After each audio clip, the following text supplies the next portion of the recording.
Segunda parte entonces de este día en donde trabajamos sobre la finalidad o el objetivo del arte. Entonces, primero, correspondiente a la definición de arte, esta recta ratio factibilium, es decir, la labor artística, el saber hacer artefactos, o sea, cosas hechas con arte. Eh, Vamos a identificar que esta primera finalidad es precisamente el objeto concreto. Y en segundo lugar, en el objeto concreto, en la especificidad de las bellas artes, precisamente un objeto concreto bello, no cualquier artefacto. Sin embargo, la labor artística la hace un ser humano y por lo tanto el ser humano siempre obra con un fin. Y eso también entonces tenemos que analizarlo cuando hablemos del arte porque está relacionado tanto el producir una obra con que la obra produzca un fin en el receptor. Eso también lo tiene en consideración el artista. Por lo tanto, vamos a hablar ahora de la finalidad del arte, porque el hombre, el ser humano, obra por un fin. Cualquier persona que obra racionalmente, es decir, en cuanto ser humano, con aquella capacidad única del ser humano, el intelecto, lo hace por un fin. Busca alcanzar un objetivo, una meta. Obra con una meta en la inteligencia.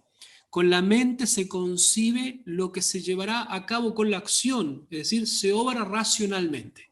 Una persona que no obra así no obra racionalmente, por lo tanto tiene coartada su libertad y por lo tanto tiene denigrada su humanidad. El ser humano obra racionalmente. Y hay una particularidad del fin, de la finalidad, de la meta, del objetivo a alcanzar, es que es lo primero en la intención y es lo último en la ejecución. Lo primero en la intención significa que tiene en la mente, en la inteligencia, en su interior, un objetivo a alcanzar. Eso es lo primero, eso es lo que lo mueve a realizar algo. Sin embargo, es lo último que alcanza, porque es la obra subjetiva y por lo tanto es la obra producto terminado, que es el último paso de este procedimiento, de esta formatividad que lleva adelante para alcanzar una obra. Entonces, lo primero en la intención, es lo último en la ejecución. Sin embargo, que este fin esté presente en la intención significa que, como ya lo hemos indicado, sobre todo en el ámbito de las artes, que este fin muchas veces no es del todo claro. Que el artista cuando comienza una obra muchas veces, y la mayor parte de las veces, lo hace como a tientas, como probando, eligiendo ciertos métodos, quizás por experiencia ya probados, que lo llevan lo más probable hasta un cierto producto, pero de todas maneras lo hace en una especie de ambigüedad. Sin embargo, que el fin no sea absolutamente claro, no está haciendo un clon de su propia inteligencia el artista, que el fin no sea absolutamente claro en cada uno de sus detalles, partes y etapas, no significa que no sea potente para llevar a cabo la acción, para empujar al artista a llevar a cabo ciertas acciones que produzcan el artefacto. Es decir, de algún modo, el fin tiene esa potencia, esa fuerza para empujar al artista a ejecutar lo que tiene que hacer. Todo agente obra por algún fin, algún objetivo, alguna meta. Este es el axioma o principio en cuestión. En el arte, como es una actividad humana de un ser racional, también va a ocurrir lo mismo. En la medida en que no ocurra esto, hay que analizar el porqué. Si es porque como se indican en las tendencias más modernas y posmodernas. Cuando se obra meramente movido por una cuestión instintiva pasional, deja de ser auténticamente humano porque está cortada su libertad y por lo tanto ese producto va a ser degradado ya desde el comienzo. Eh, Vamos a ver ahora entonces qué es la finalidad. Habiendo establecido que es el axioma este, que todo agente, toda persona, todo ser obra por algún fin. Ahora, ¿qué es ese fin? ¿Qué es la finalidad? ¿Qué es el objetivo? Todo fin consiste en aquello hacia lo que se tiende, lo que tiende nuestra actividad, lo que tiende nuestro obrar en cuanto individuos humanos. es decir, por el hecho de ser seres humanos. Por lo tanto, son fines conscientes. Conscientes implica el uso de la inteligencia, la voluntad y todo el mundo interior para llevar a cabo lo que se tiene que llevar. O sea, me doy cuenta de lo que estoy haciendo y lo quiero hacer y trato de hacer todos los pasos para llevarlo a cabo. Son fines conscientes. Cuando se alcanza la meta, se dice que se ha conseguido el fin. Hice todos los pasos que tenía planificado realizar y logré el objetivo. Dijo, alcancé este objetivo, alcancé la meta. Por lo tanto, una vez que se alcanza la meta, ya no se busca nada más, fuera de eso. Por ejemplo, si nosotros pensamos en un médico que tiene por meta, por objetivo, la salud de su paciente, cuando consigue la salud de su paciente ya no busca nada más, no intenta nada más. En cuanto médico, en cuanto una persona racional en una disciplina particular. Lo mismo en el arte. El artista busca una meta, un objetivo, que es producir una obra. Por lo tanto, una vez que alcanzó la obra, dice, esta obra está terminada. Y ya no busca nada más en la obra, cuando ha decretado prudencial y libremente que ha terminado. ¿Por qué digo esto? Porque hoy día se tiende a dejar las obras inconclusas, hablando de esta apertura a la interpretación. Bueno, dejar la obra inconclusa ya es un fin, por lo tanto es una obra conclusa. Es un fin consciente. Se quiso dejar la obra inconclusa. O por ejemplo, cuando se habla de las obras non finita, no terminadas de Miguel Ángel, ¿no? Entonces se habla de todo ¿no? Las posibilidades neoplatónicas de Miguel Ángel que desbastaba el mármol y las dejaba así de modo casi no terminadas a propósito. No, no es así, porque en la cosmovisión y cultura de Miguel Ángel, y él más encima que había estado en los dominicos estudiando con Savonarola, tenía la formación tomista y por lo tanto la formación tomista lo que hace es llevar las obras a la cabalidad, al objetivo. El fin es aquello que guía a la gente a obrar. Eso está cientos de veces en la doctrina clásica y en la doctrina de Santo Tomás de Aquino. Por lo tanto, Miguel Ángel no quiso hacer un non finito, lo dejó non finito, que es otra cosa, sea porque se murió antes, sea porque cambió de idea, sea porque hasta ahí llegó esa potencia de la idea y vio que no seguía más, entonces está en proceso de, o está en expectativa de, o tiene la potencia de, pero la dejó así. Entonces no hay que buscar de modo ideológico la justificación para que nuestras obras entonces sean non finitas. Lo más probable es que nuestras obras sean non finitas por mediocridad, por falta de técnica, por falta de sofisticación en la idea, elaboración de la idea, etcétera, etcétera.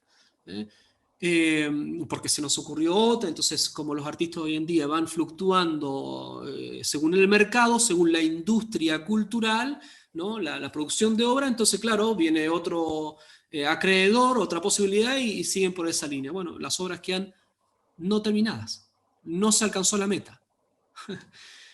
Por eso es que es tan importante hablar de la finalidad. Los seres que obran por un fin están movidos por un objetivo, por una meta que quieren alcanzar, por algo determinado. De lo contrario, sus acciones seguirían al infinito. Si yo siempre estoy con algo que no termino más, sería un fin infinito y por lo tanto una obra infinita. ¿Qué quiere decir infinita? No terminada. Una cosa que quedó a la mitad. Es un obrar indefinido. Entonces ese obrar produce o algo absurdo o azaroso o ineficaz. Si nosotros lo transportamos a los bienes útiles, nadie quiere comprar, por ejemplo, un artefacto para uso cotidiano que el productor, la empresa, lo haya dejado no finito. Entonces el productor le va a decir, no, es que la idea nuestra es que quedara hasta la mitad. La mitad de un calefactor. Te venden el enchufe solamente. No es así. El ser humano obra por un fin que quiere alcanzar y cuando lo alcanza ya no quiere más y además no solamente ve el fin último, sino también las metas intermedias. Son las metas entre el primer acto y el último fin. Por lo tanto, son fines secundarios. Entonces se da una jerarquía de fines concatenados y necesarios para la ejecución del fin que se persigue. Por eso en el arte, en este proceso, en la formatividad, es necesario ir paso a paso. No se puede de un día para otro comenzar una obra y sin ningún entrenamiento, sin ninguna formatividad, sin ninguna planificación, uno piensa que ya va a ser una genialidad. No, lo más probable es que quede un bodrio, una cosa que no sirve, que hay que tirar a la basura. La mayoría de las obras de los artistas van a la basura. La mayoría. Porque la mayoría no llegan a expresar esa forma que tenía mucha más potencia en la inteligencia que en la materialización de esa idea. Claro, lo que pasa es que nosotros conocemos de los grandes artistas solo las grandes obras. Y hoy en día más, cuando se tiene que hacer un perfil de una carpeta de trabajo que se presenta lo mejorcito. Pero si uno va al taller del artista, lo más probable es que encuentre cómo es el artista, realmente. Por lo tanto, estoy afirmando que hay un fin último, fines intermedios, que son los fines secundarios, por lo tanto hay una jerarquía de fines concatenados y necesarios. En cada uno de ellos se tiene que verificar la potencia del fin último, la fuerza del fin último, la eficacia del fin último. Por eso es una serie concatenada, es un sistema. Al contrario, podríamos decir que podríamos determinar como inútil tal o cual fin secundario, ya que no colabora para alcanzar la meta o el fin deseado. Entonces lo que se hace es desechar ese fin secundario, ese fin intermedio. No se llega a ninguna parte, entonces se tiene que decidir ir por otro camino. Hoy en día también lo que sucede, por ejemplo, en las expresiones artísticas es experimentación por experimentación, es el gozo, el fetiche de la manipulación. Pero no se llega a ningún fin, porque no se adquiere experiencia, porque se va pasando de una cosa a otra, de una técnica a otra, un pastiche de cosas, y no se llega nunca a un fin. Entonces nunca se adquiere sabiduría y experiencia. Pensemos que la definición de arte es recta ratio factibilium, es decir, saber hacer un producto. Ese saber hacer significa la especulación y la práctica, por lo tanto la experiencia inteligente, virtuosa de la excelencia. Si se experimenta todos los días con algo diverso, no se llega a un fin. Pensemos ahora en la historia del arte, cuando uno va al Museo de San Petersburgo a estudiar la obra del Tiziano, pintor italiano, veneciano, uno ve, por ejemplo, la progresión de sus obras hasta el último momento. Él vivió una vida muy longeva, hasta casi los 100 años, en donde las últimas pinturas, en cada pincelada se ve la mano maestra de Tiziano. Es decir, está dada, está puesta de tal modo que tenía que estar en ese lugar y no en otro, porque cuando uno se aleja de la pintura, solamente esa mancha en ese lugar, esa pincelada, ese lugar, corresponde a un aspecto de la realidad que él quiso representar en sus obras. Eso es la maestría. Entonces hoy en día se trata de buscar los secretos del artista, ¿no? Sobre todo Rembrandt, por ejemplo, los secretos. ¿Qué materiales habrá utilizado Rembrandt para llegar a eso? Entonces se hacen una serie de experiencias, etc. Lo único que utilizó Rembrandt es pigmento y óleo de aceite de lino. Aceite de lino procesado en distintos momentos del año y con algunas experiencias, por ejemplo, de un producto de la ciruela o sobre todo en la texturación de los rostros cuando ocupa, por ejemplo, la clara de huevo, porque eso es lo que produce la especie de solidificación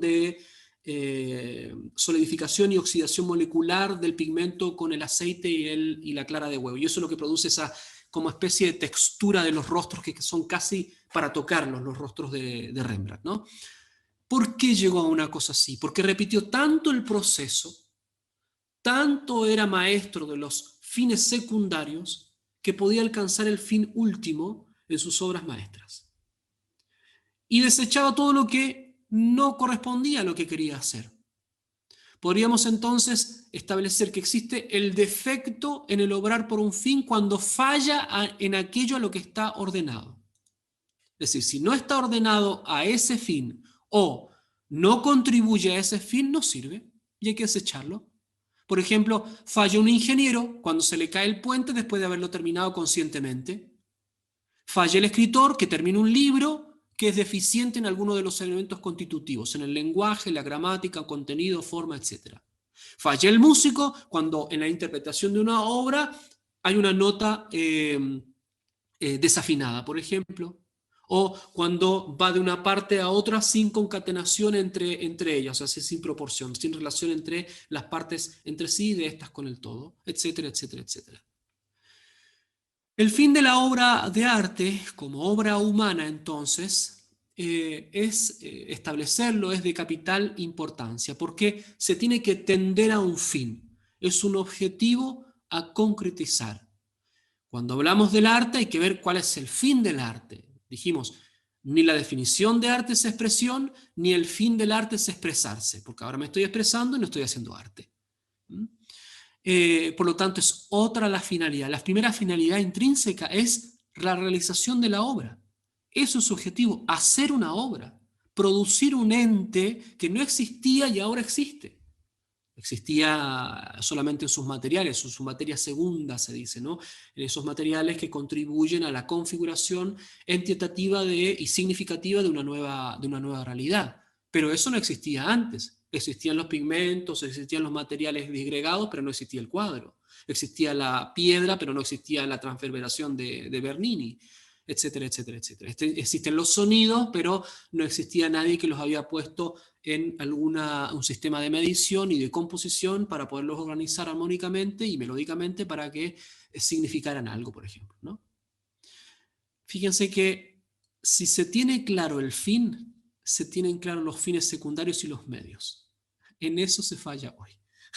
No se sabe lo que se hace. Entonces, claro, hoy día también otra de las cosas que generalmente se hace, por ejemplo, en las escuelas de arte, ¿no? Se pone la tela blanca delante, entonces hay que manchar la tela para luego, para el pánico del blanco. Entonces, claro, de ahí uno viene casi a ojos cerrados con una especie de mentalidad romántica del genio poseído por la inspiración de la musa o por algún estupefaciente, ¿no? Entonces lanza la pincelada sobre el plano bidimensional y cree que le va a resultar algo. Lo más probable es que sea un arte chatarra, no sirva para nada. Lo primero porque partió mal. Para quien pinta, sabe que el manchar la tela de blanco con diluyente y pigmento causa la descomposición de la tela. Es el primer error que se comete. Entonces, claro, pero hay que manchar la tela, se descompone, se corrompe con el tiempo. Y a menos que sea uno Rembrandt, no va a haber un restaurador que le restaure la tela que se cae a pedazos. Por eso es necesario conocer los fines últimos, los fines secundarios y los materiales que están vinculados con esos fines, es decir, planificar la obra. Entonces la obra no se improvisa, se planifica. La obra es una especie de ingeniería, por eso es recta ratio, por eso es sabiduría especulativa y práctica.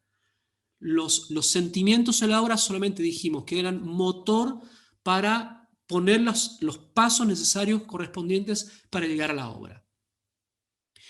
¿Cuál es la finalidad entonces del arte? La realización de la obra. Es hacer una obra. A eso queremos llegar. Si los fines secundarios pasan a ser primarios, se pierde la jerarquía y se falla en la creación artística. Entonces estoy haciendo una obra de arte y el fin secundario por ejemplo, de crear el primer bosquejo, sketch, ¿no? El plan, el thumbnail, le dirían hoy, de lo que se va a hacer. Entonces, claro, eso ya pasa a ser obra de arte. No, no, no, eso es un paso para. Distinto así es que el dibujo era tan acabado que pasa a ser una obra de arte. Bueno, es otra cosa, entonces pasa a ser otra obra, pero no, ya no es parte de esta otra primera creación. Entonces el fin secundario pasa a ser fin primario, se pierde esa obra si se pasa a otra, o falla la creación de esa obra que se tenía en mente, el fin primario.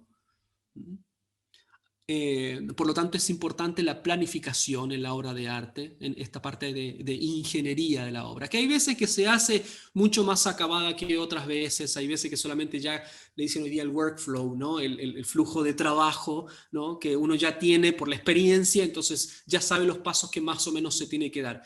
Pero generalmente cuando los jóvenes van a la academia no se les enseña eso y lo único que se les enseña es una especie de psicoanálisis freudiano para expresarse, sacar fuera lo que tienen que sacar sin saber lo que tienen adentro. Entonces, y a veces ayudada con algún que otro sustancia como para que sea un poco más así romántico, ¿no? En lo cual destruye al artista, la obra y al receptor. ¿Mm? La finalidad entonces de la obra, el fin intrínseco, es la estructuración de la obra, su existencia real y el modo determinado en el que es decir, su esencia, identidad o naturaleza. Esa es la finalidad del arte en su fin intrínseco, ¿no? En cuanto a labor artística. Dijimos la estructuración de la obra, la existencia real, el modo determinado en el que es decir, la integridad. Por eso que el primer elemento de la belleza es la integridad. Si no hay integridad, si no hay una cosa, si no hay algo con una naturaleza particular que articule todos sus elementos y decir que comience a funcionar la proporción, es decir, las partes entre sí y de ellas con el todo, y que además sea claro, manifestativo, notorio, evidente para un otro, ya hemos perdido el fin del arte. En la labor artística y en los artistas. Entonces, una cosa que sea, por ejemplo, hoy en día, performativa, ¿no? La performance, como acaban de premiar a la fraudulenta de Abramovich. Entonces, claro, si hay algo así, si es solo de mover las manos, en donde se va perdiendo y incluso pierde el significado, porque es tan ambiguo todo, que se va diluyendo, comienza a ser hermético, se pierde la obra. Entonces lo único que te venden, por ejemplo, la Christie's o la Sotheby's, las grandes cadenas, lo único que te venden es el certificado. Y ahora lo venden en Bitcoin porque vale más. Entonces te venden una banana pegada a la pared, pero en realidad no te venden ni la banana ni el sticker. Lo único que te venden es el certificado, porque el certificado permite que uno en su casa pueda pegar una banana en la pared. Entonces ya tiene una obra de arte. Entonces, típico de la banana es hecho por simios. Entonces, es una obra fallida en sus principios esenciales, no es íntegra. La finalidad entonces de la obra es en sí su bien formal, es un bien intrínseco, formal, que decir, de la esencia misma, de qué es lo que tiene que ser, es decir, que sea y que esté correctamente determinada y terminada. Sí, que bueno, justo Según estamos su viendo ahora la naturaleza, verdad. según la naturaleza, hay alguien me parece que tiene el micrófono encendido. Según su naturaleza y la forma ejemplar o idea que la originó. Entonces acá se establece una cosa muy importante. Se termina la obra, o sea, llego al objetivo de la obra. Termino una obra en su estructura, es una obra que tiene un bien formal, es decir, que manifiesta su esencia, es íntegra, proporcionada y clara, y entonces manifiesta una naturaleza de acuerdo a la idea que la originó. Ese es el principio de la verdad de la obra, porque la verdad es la adecuación entre la cosa y el intelecto, entre la realidad y el intelecto, en el caso del arte, entre ese intelecto que es gestante y esa obra que es el fruto de esa razón. Por lo tanto, es el principio fundante, la integridad, el principio fundante de la verdad de una obra. No estamos hablando del contenido, que diga la verdad o que manifieste un significado, un tema de verdad. No, estamos hablando que la obra misma es en sí misma verdadera. Es decir, que sea una adecuación, que tenga una proporción, que tenga una ordenación al intelecto que la creó.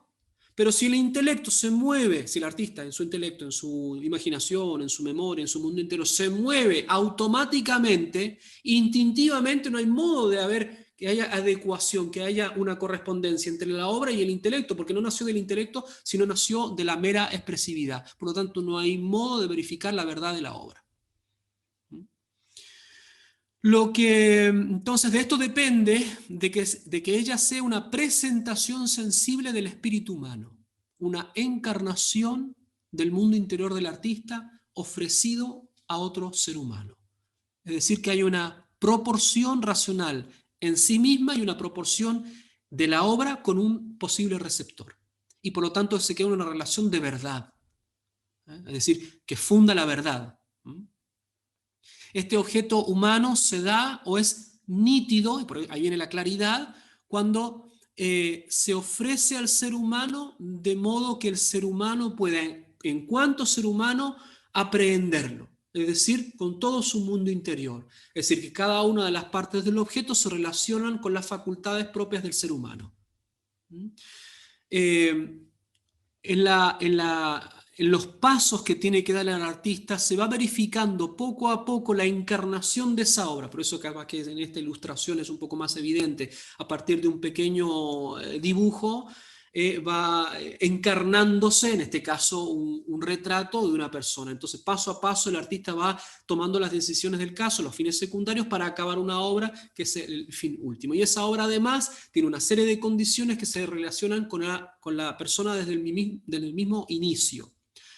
Hago un paréntesis. Cuando se habla del dibujo, el dibujo es en italiano le dicen el diseño es aquello que es verificador de la realidad aprendida, por lo tanto el dibujo es el verificador de la realidad aprendida, es el primer paso de ciencia que tiene el arte. Por eso que en el ámbito de la pintura se parte, por ejemplo, con el dibujo, en donde, y sobre todo si es arte realista o figurativo, se parte con esa experiencia de afirmación de la verdad conocida. Por lo tanto, mientras más practicado, más virtuoso sea el trabajo del dibujo, más significa que la persona ha adquirido la capacidad de aprender el real, la realidad, y más ha trabajado virtuosamente su capacidad psicomotora para llevarlo al concreto, es decir, para plasmarlo en una superficie bidimensional. La criatura poética humana, el artista, la criatura poética humana, no puede poseer por sí misma más finalidad que la manifestación o encarnación y consolidación entitativa del ejemplar, de la forma ejemplar, que se anida en la mente o inteligencia. Para hablar con mayor propiedad, es la encarnación de la subjetividad del creador. Por eso que siempre el artista se expone en una obra. Por eso que ahí vienen todos los peligros de un artista que se expone tanto a los medios de la industria cultural, que comienza, y muchas veces lamentablemente tenemos finales trágicos en las vidas de los artistas, de cualquier disciplina. Porque el artista en una obra siempre se expone, porque es una encarnación, una materialización de la subjetividad del creador. Siempre queda algo de él en esa obra. Y por eso que siempre la obra establece de algún modo un vínculo entre personas, el receptor, la obra y por la obra con el artista. Por más que el artista haya fallecido, de algún modo todos conocemos a Miguel Ángel, por ejemplo. Todos conocemos a Mozart. Todos conocemos a tal o cual director de cine. ¿Por qué? Porque se nos está presentando en la obra que creó. Y es aquí el punto importante de la relación biunívoca entre la obra y la cosmovisión y la obra. Es decir, que la obra es una manifestación de la cosmovisión, pero la obra también es construcción de cosmovisión. Por eso que hoy en día las obras de la cultura de la muerte engendran muerte, no engendran vida, por más buenas intenciones que le pongamos. Recién me preguntaban sobre la música, por ejemplo, rock. Por los frutos os conoceréis. Los frutos, en general, han sido malos, nefastos. Por lo tanto, me parece que el árbol podríamos indicarlo, al menos en línea de principios, que está degradado. Porque siempre manifiesta la subjetividad del creador. Esto es un peligro también en el sentido de que hoy en día se trata de interpretar las obras con una especie de psicologismo. Es decir, que cada cosa que sucedió en la biografía del artista es explicación de lo que puso en su obra. No, eso coarta la libertad de elección del artista. Muchas veces el artista toma decisiones en la formatividad de la obra que no tienen relación con su biografía. Son decisiones circunstanciales. Entonces, por ejemplo, no sé, hoy día suele mucho suceder con la biografía de Van Gogh, ¿no? Como está todo el fetiche a partir de Michel de Foucault, de la locura. Entonces, claro, que el loco, el genio, es aquel que dice la verdad. No es el ser humano normal como cualquier hijo de vecino. Entonces, claro, hay que buscar en cada uno de las partes biográficas de Van Gogh para entender la obra de Van Gogh. No, no es así, porque eso es un determinismo, eso quitaría la libertad del artista. A lo mejor Van Gogh en ese día estaba mal, se levantó mal y puso el amarillo porque sí, porque era el color más fuerte que tenía para expresar eso, no porque le pasaba tal o tal cosa con, etcétera, etcétera. Entonces, hay una relación biunívoca entre la obra de arte y el artista, entre la obra de arte y la cosmovisión, y también entre la obra de arte y el artista, que crean cultura. Por lo tanto, pasamos entonces ahora a que la primera finalidad de la obra de arte es la obra, es esa encarnación de su subjetividad en una obra concreta. Pero también tenemos acá que decir, en rigor de historia, que cuando se dio definitivamente la posibilidad de representar, es decir, presentar nuevamente la realidad, sea concreta o sea espiritual, fue cuando se dio el hecho más radical, el fundamento más radical de la historia humana, la que dividió la historia en dos, nos guste o no nos guste, antes de Cristo, después de Cristo. La encarnación del Verbo es el fundamento más radical de la posibilidad de representación del arte. La posibilidad entonces real de una representación, o sea, una presentación nueva, estética, artística del espíritu por parte del artista. Tanto es así que en Nicea, el concilio de Nicea, 787, lo que se determinó es doble. Por una parte, se determina el estatuto teológico de la encarnación del Verbo delante de todas las herejías que se estaban dando hasta ese momento. Algunos negaban la humanidad, otros negaban la divinidad, otros decían que era solamente apariencia, que no fue histórico, más o menos como lo hacen hoy en día, ¿no? Se repite lo mismo error y el gnosticismo siempre está latente. Entonces, cuando se determina el estatuto teológico, es decir, que Cristo es verdadero Dios y verdadero hombre, persona divina, al mismo tiempo se determina el estatuto de la obra de arte, en el mismo concilio. Y no se determina el estatuto de los íconos, sino que de las obras de arte. Bueno, muchas veces, lamentablemente, los nuevos talleres de iconografía, sin fundamento histórico, van a hablar de la iconografía como que nació en Nicea. No, no es así. Lo que se habla en Nicea es la posibilidad del arte, es decir, de que hay una persona que mediante unos materiales encarna el espíritu. Y a esto es lo que se le comienza a decir via pulcritudine. Es decir, cuando mencionábamos a San Juan Pablo II, que él decía que el arte, auténticamente arte, por más que no hable necesaria explícitamente del hecho religioso, puede responder a las cuestiones más importantes de la existencia humana. Está hablando de esto.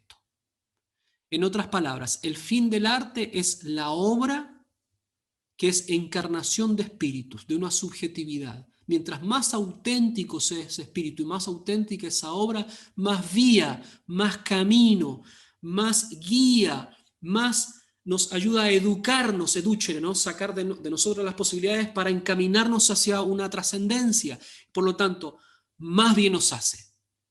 Y si a eso le agregamos la belleza, que es lo propio de Cristo, el más bello de los hombres, dicen los salmos, entonces la obra necesaria y específicamente su fin es la belleza.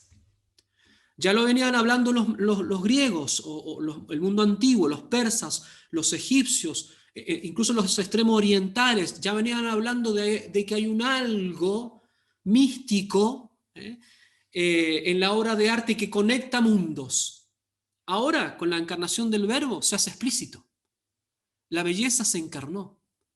Es decir, el ser humano, hay personas entre nosotros que tienen esa capacidad casi mágica, por eso que en el mundo de la pintura rupestre era parte del culto, no son obras de arte, son cultuales, como agarrar un cáliz, digamos, ¿no?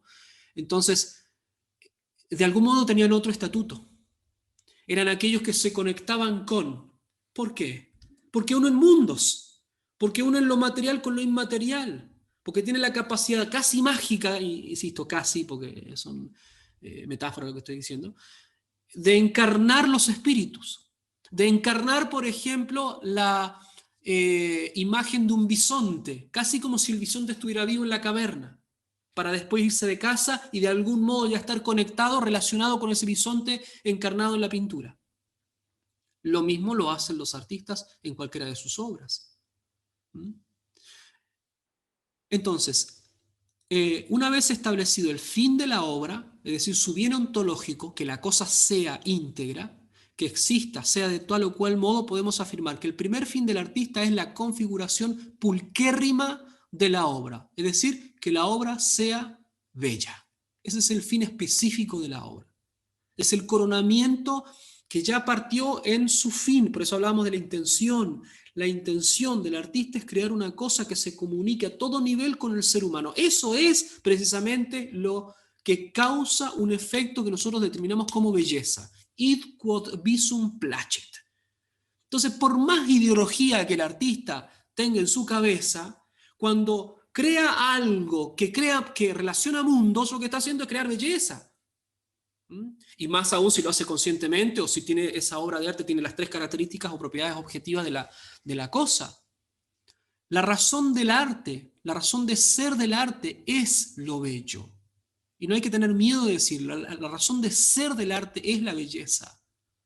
O sea, el arte verdaderamente humano y para seres humanos busca la creación de una obra que posea estructuralmente las tres condiciones necesarias para que esta belleza se dé: integridad, proporción adecuada, claridad. Eso es lo que busca el artista.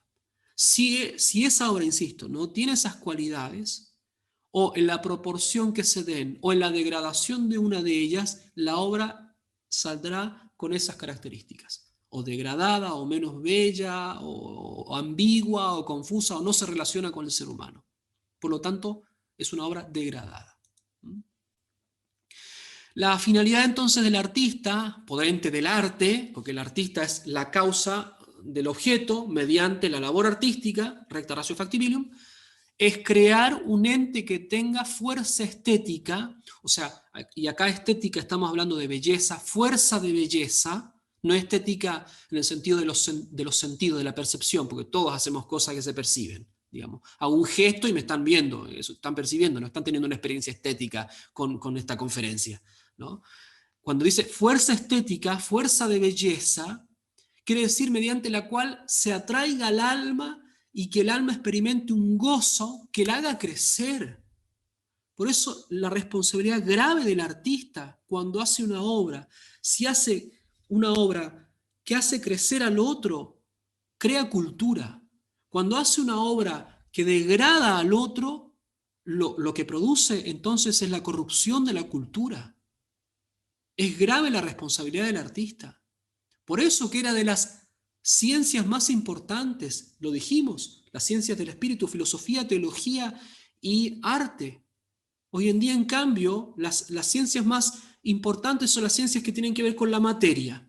Entonces, todos estudian las ciencias que tienen que ver con lo empírico, que son las ciencias del ámbito primero y básico del ser humano, que en la estructura del quadrivium y del trivium, la inteligencia de las artes del medioevo, se estructuraban al revés de como nosotros las estructuramos ahora. Todo el mundo quiere estudiar hoy día abogacía, medicina, ingeniería, eran precisamente las artes, las ciencias que estaban en la base porque tenían que satisfacer necesidades básicas. Sobre ellas, en la arquitectura del saber, venía la filosofía, la teología y el arte. Así está la situación hoy en día de invertida, ¿no? Y por eso que la cultura está como está. Y le llamamos con San Juan Pablo II cultura de la muerte, o estructura de pecado, estructura social de pecado, como dice. Por eso que la industria cultural hoy degrada. Basta darse una vuelta por Netflix y ver cómo se degrada, ¿no? Por lo tanto, la finalidad del arte no es de ser un tipo de lenguaje, un vehículo de conocimiento, un tipo de instrumento o comunicación, expresión consciente o del inconsciente, o ni menos un medio para una catarsis emocional, muy distinta a lo que hablaba Aristóteles de la catarsis, o un avatar de la propaganda política, que es precisamente el arte a partir de hoy. Por eso que me acordé de Antonio Bey, porque es parte de lo que después va a ser la Escuela de Frankfurt, ¿no? El objetivo del arte es principalmente la belleza. Así, evidentemente se relaciona con toda la interioridad humana. Por lo tanto, crear una cosa bella es afirmar la dignidad del ser humano, del otro. El artista se afirma como ser humano y afirma, verifica, ayuda, hace crecer al otro en cuanto ser humano. Por lo tanto, el segundo fin de la belleza es el fin del artista mediante su obra es el fin axiológico, el bien axiológico y del bien común. ¿Qué son estas dos cosas? Lo primero, la finalidad entonces no se limita al fin de la obra, no es solo crear una obra, hacer un producto como lo haría cualquier empresa. Hoy en día incluso, por ejemplo, para los escultores está más difícil porque hay impresoras digitales 3D, que mediante software uno puede crear, por ejemplo, ZBrush puede crear escultura digital y va y lo lleva a la imprenta de 3D y se lo imprime. Entonces ni siquiera es necesario ya el escultor físico. Y si es Made in China, hoy en día, como está en la economía en ascenso, entonces, claro, mejor. Van a haber miles de personas que lo hagan muchísimo mejor que el escultor. Entonces, eh, ¿qué es lo que quiere el artista? No es solamente crear la cosa, es un producto de la industria cultural, como se llama hoy en día, sino que lo que quiere es hacerle bien al sujeto receptor y, por lo tanto, a toda la sociedad. Por lo tanto, la finalidad no se limita al bien de la obra, sino que debemos hacerlo extenso a los propósitos del sujeto creador, al fin del artista, no el fin de la obra. ¿Cuál es el fin de la obra? Que evidentemente se hayan unidos intrínsecamente, necesaria y irreversiblemente unidos entre sí.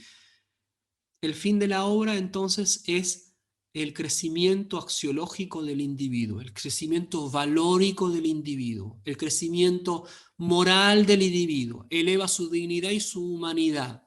Cuando uno se forma al arte o ayuda, un formador, un educando, o alguien que usa el arte para la educación, tiene este mismo propósito. El formador o el educador tiene que repetir en sí los procesos del artista para entender la obra y poderla dar a los otros. Si no, es un conocimiento mediocre wikipédico, que es mediocre. Entonces, no puede ser esa la formación al arte. La formación al arte significa que la persona que debe formar, debe formarse.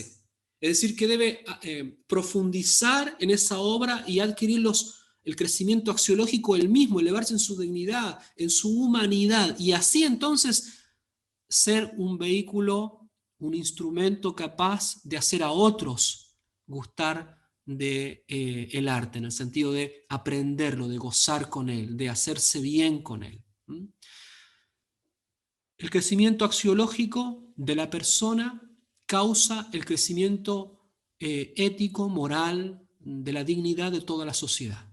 Por lo tanto, es el arte, la labor artística, la creación de una obra, la que hace crecer la cultura. La cultura, recordemos, que implica tres dimensiones. La cultura de uno mismo, el sujeto en sí mismo, el crecimiento integral del sujeto para alcanzar la felicidad en este mundo y la visión beatífica en el próximo. El crecimiento entre personas, el segundo nivel, es decir, que compartamos algo que nos hace bien, es decir, que alcancemos nosotros la perfección y la visión beatífica en el cielo. Y por último, la dimensión vertical. Cuando el arte pasa de ser de la cultura a la liturgia, comienza el aspecto de la cultura a transformarse en cultual. La cultura comienza a ser cultual. Por lo tanto, la cúspide, como decía el número 120 de la Sacrosanctum Concilium, va a hablar de que la cúspide es el arte sagrado, es decir, aquel arte que mejor dispone al sujeto para la unión con la gracia santificante. Esa es la segunda finalidad superior del arte en el caso del arte religioso y sagrado, ¿no? Es decir, la primera finalidad del artista es el crecimiento de la dignidad humana, y el segundo es la disposición anímica del fiel para la unión objetiva con la gracia santificante mediante los sacramentos. Por eso, por ejemplo, que el arte en la iglesia, pongamos una obra que esté de fondo de un altar, debe ayudar a aquel que celebra y a los fieles para la disposición de las almas para la gracia santificante. En el momento indicado, mañana, si Dios quiere, vamos a hablar de toda esta dimensión, pero para que no quedara así suelto. Entonces, hagamos un resumen. El fin del arte es la obra no como bien útil, sino como bien deleitable, por tanto es la belleza. La belleza, ¿por qué? Porque se relaciona con toda la interioridad del sujeto receptor. Y si es así, entonces le hace crecer, que la finalidad del artista mediante la obra le hace crecer en su dignidad y por lo tanto lo hace elevarse en toda la dimensión cultural, personal, comunitaria y cultural. Y en la parte cultural, la finalidad cultural, entonces la disposición del alma a la unión con la gracia santificante. Y así entonces esa actividad tan importante logra su fin más allá de sí, más allá del arte, es decir, su fin cultural, perfeccionar al ser humano para que pueda vivir lo mejor que se pueda acá, para que conozca la verdad, para que guste el bien, para que viva en esta vida sacrificada, gustando, pregustando de las felicidades que van a ser plenas en su llegada a la visión beatífica en el cielo. Todo eso es la misión del arte. Por eso es una gran misión que tiene el artista, pero también todo el público, todas las personas que tienen que gustarlo. Por eso ahí en los criterios de valoración objetiva, los criterios de juicio estético y también los... como último punto para las personas que forman es ese impregnarse de buenas obras para que le ayuden, para que le faciliten, para que metodológicamente acompañen a sus formandos a adquirir todos esos fines de los que estamos hablando y entonces logren así ese mismo propósito cultural que es la perfección íntegra del ser humano, la felicidad que en este mundo y la visión beatífica en el cielo.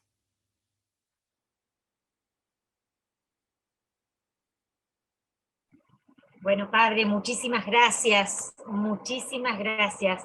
Vamos a pasar entonces, si le parece, a las preguntas que tenemos en el chat. La primera dice, las obras fallidas del arte posmoderno no son obras eficaces según la intención política de los grupos promotores del relativismo. Vamos a tratar de dividir la pregunta.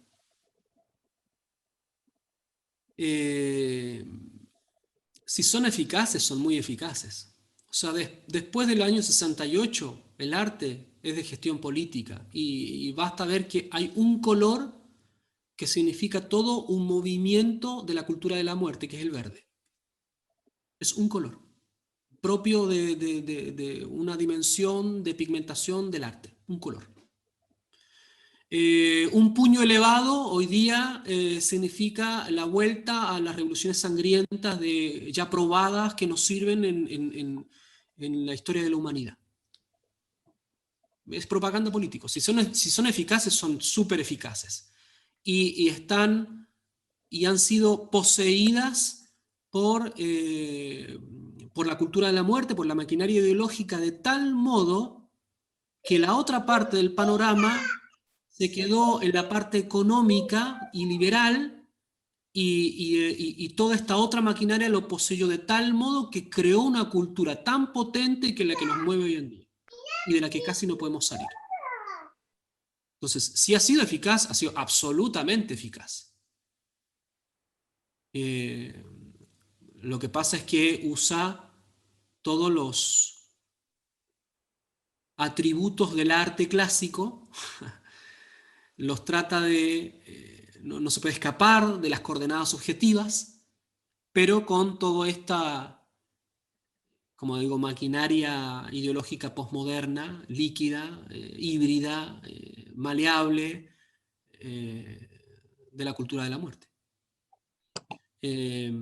Así que sí que ha sido. Lo que pasa es que de la otra parte, ya desde años, que el aspecto cultural no es tema.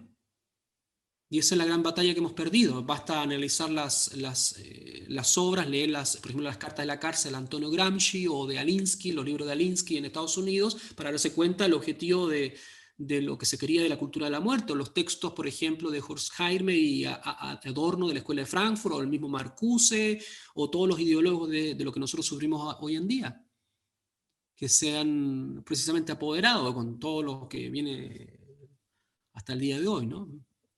Así que sí ha sido efectivo, sí. Sí han tomado la cultura, sí. Sí producen obras que están por doquier, sí. ¿Cómo salimos de esto? Conversión.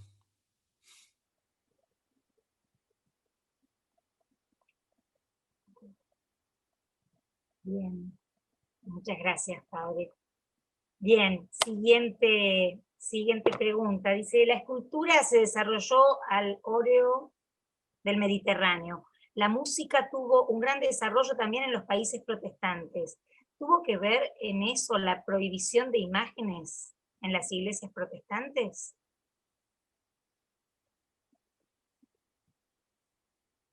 Me parece que hay dos generalizaciones, porque por ejemplo, me acuerdo cuando nosotros íbamos al sur de Egipto, al límite con Sudán, a visitar las pirámides escultóricas tenemos obras de más de 8.000 años de antigüedad, con una calidad técnica y una expresividad artística impresionante. Entonces, si es solamente que la escultura se desarrolló en la orilla del Mediterráneo, es relativo, digamos, ¿no? Por ejemplo, cuando uno estudia el arte griego, especialmente en el eh, preclásico, se va a dar cuenta del influjo que tuvo Egipto, los pueblos africanos y el mundo persa, en donde se desarrollaba la escultura a niveles excepcionales. Evidentemente yo entiendo que la pregunta va por el lado, por ejemplo, del mundo más clásico, donde se afirmó lo que hoy día nosotros conocemos, por ejemplo, como la escultura. Lo mismo en la música se venía desarrollando, pero cuando se habla de países protestantes, sí, protestantes no como ahora, porque en ese minuto todavía había una cosmovisión cristiana católica. De hecho, muchas de las obras de Bach, por ejemplo, son más católicas que protestantes. Uno lee las cantatas, por ejemplo, uno lee las cantatas y tiene mucho más que ver con el catolicismo que con el protestantismo como lo conocemos hoy en día. Entonces es muy relativo, digamos, ¿no? Si tuvo que ver con la prohibición de las imágenes, sí, como en los primeros siglos de la Iglesia también, en el momento de las herejías, es gnosticismo al fin y al cabo, ¿no? Es maniqueísmo, es decir, la materia es mala, el espíritu solamente es bueno, el espíritu es bueno y la materia es mala. Entonces ya tenemos, por ejemplo, las versiones del arte, el materialismo en el arte o el conceptualismo en el arte. Son dos posiciones gnósticas maniqueas, dualistas. Por ejemplo, cuando uno estudia la historia de lo que sucedió en Holanda, en el nacimiento de las primeras galerías, museos o mercantes de arte, lo que sucedió es que se quemaban las imágenes, por ejemplo, en la plaza pública, entonces los artistas, claro, no iban a pretender hacer una pintura si iba a ser quemada. Entonces el gran patrón micena de las artes, que era la iglesia, cambió en ese minuto entonces para otro, se diversificó el mercado, por decirlo con terminología actual, entonces los artistas comenzaron a producir obras para el común de los mortales. Entonces, claro que la prohibición de las imágenes provocó dos cosas. Teológicamente, un rompimiento con el principio de heteronomía por la autonomía. Segundo, lo que provocó también es un vaciamiento del patrimonio y el legado cultural, que es lo que nosotros recibimos hoy en día en el catolicismo progresista, a partir de entreguerras, con Schwartz, por ejemplo, arquitectos como ese, o con Guardini, con toda la ideología, o con Le Corbusier, por ejemplo, en el vaciamiento de las iglesias, un espíritu desencarnado, entonces puro espiritualismo porque la materia es mala. Y, por ejemplo, tiene mucho que ver con este giro copernicano del que venimos hablando de Immanuel Kant, es decir, que se considera la materia como algo malo y por lo tanto ese espiritualismo, esa autonomía es lo que comienza esa degradación de las expresiones artísticas entendidas, por ejemplo, como lo afirmamos recién en el Concilio de Nicea, en donde los dos elementos estaban armónicamente comprendidos por la encarnación del verbo, el aspecto material y el aspecto inmaterial. Entonces, claro que tiene un gran impacto, hasta el día de hoy tiene un impacto. Basta ver las construcciones modernas de las iglesias que son más hebreas, protestantes o cabalistas que católicas. Bien. Y siguiente pregunta, o comentario, no sé. Dice, padre, yo creo que el que educa en arte no tiene muchas veces éxito porque es educador, pero no es artista. Hay un libro muy interesante, bueno, hay varios libros de Hans Edelmayer. Cuando habla de la verdad y el arte, va a decir que el historiador, que yo creo que se puede aplicar al educador, el historiador lo que tiene que hacer, no hacer el trabajo, como hoy en día dijimos, ¿no? Del wikipédico, es decir, ir buscando datos isolados o psicologismo biográfico, sino que tiene que, de algún modo, recrear la experiencia del artista en la creación de la obra, por lo tanto en el significado y en la materialidad y en la finalidad para otro, para poder ofrecer lo que es eso, ese producto. Me parece que el educador hace lo mismo. El educador tiene que poseer aquello que entrega. Porque, por ejemplo, alguien que educa en el ámbito de las ciencias matemáticas, también podríamos decir, claro, enseña en un ámbito muy restringido de las matemáticas, no en todo el ámbito de las matemáticas. Por lo tanto, cada uno tendría que enseñar, no sé, un 0,5% de todo el ámbito de su disciplina. Lo mismo en la biología, hoy día que estamos en el ámbito de o en el momento de la especificidad de las ciencias. Entonces así no se podría enseñar. Sería imposible enseñar. Entonces, lo que hay que tratar de hacer es abarcar lo que más se puede y de impregnarse lo que más se puede y solamente aceptar las grandes obras, objetivamente hablando, que formen del patrimonio personal para que uno poco a poco lo vaya entregando. No hay que ser artista para ser formador, pero sí hay que tener como el espíritu del artista, ¿no? Como meterse en los zapatos del artista para poder crear, ¿no? Y para poder, formar.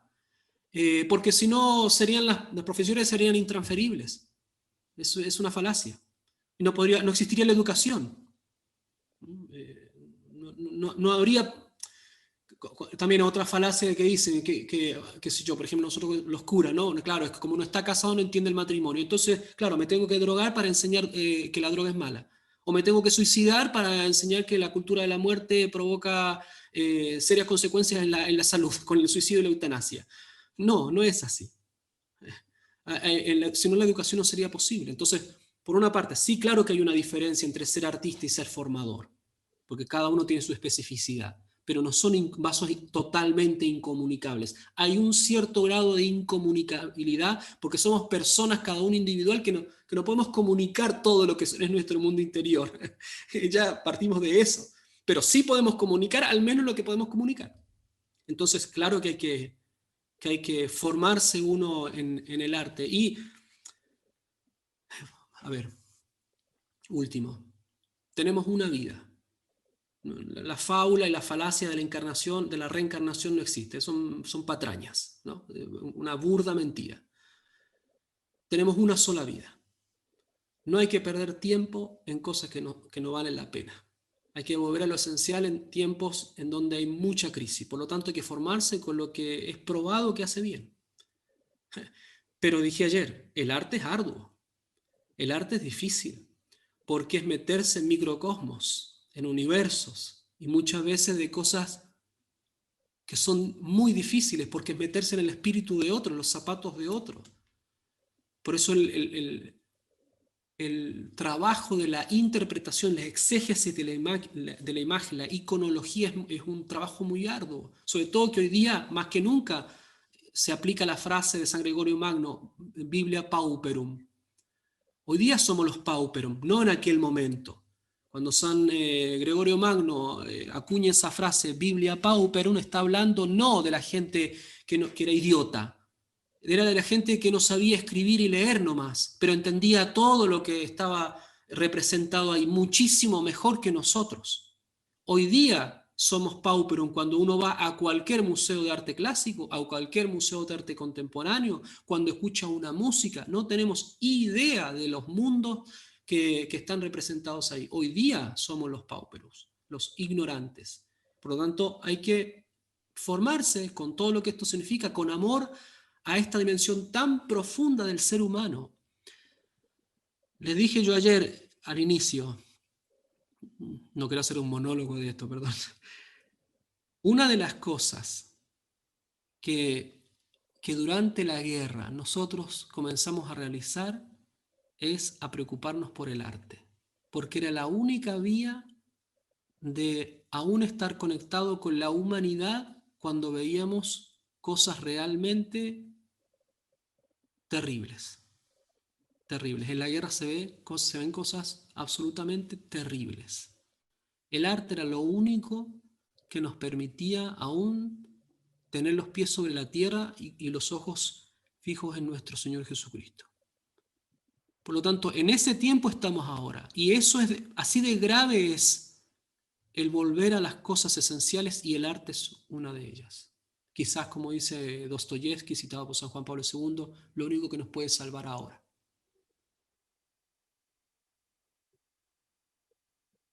Bueno, padre, muchísimas gracias también por su testimonio, no solo por cómo nos comparte todo lo que usted sabe y ha aprendido, sino también por su testimonio de sacerdote católico. Así que muchísimas gracias. Creo que no hay más preguntas, sí, muchísimos agradecimientos.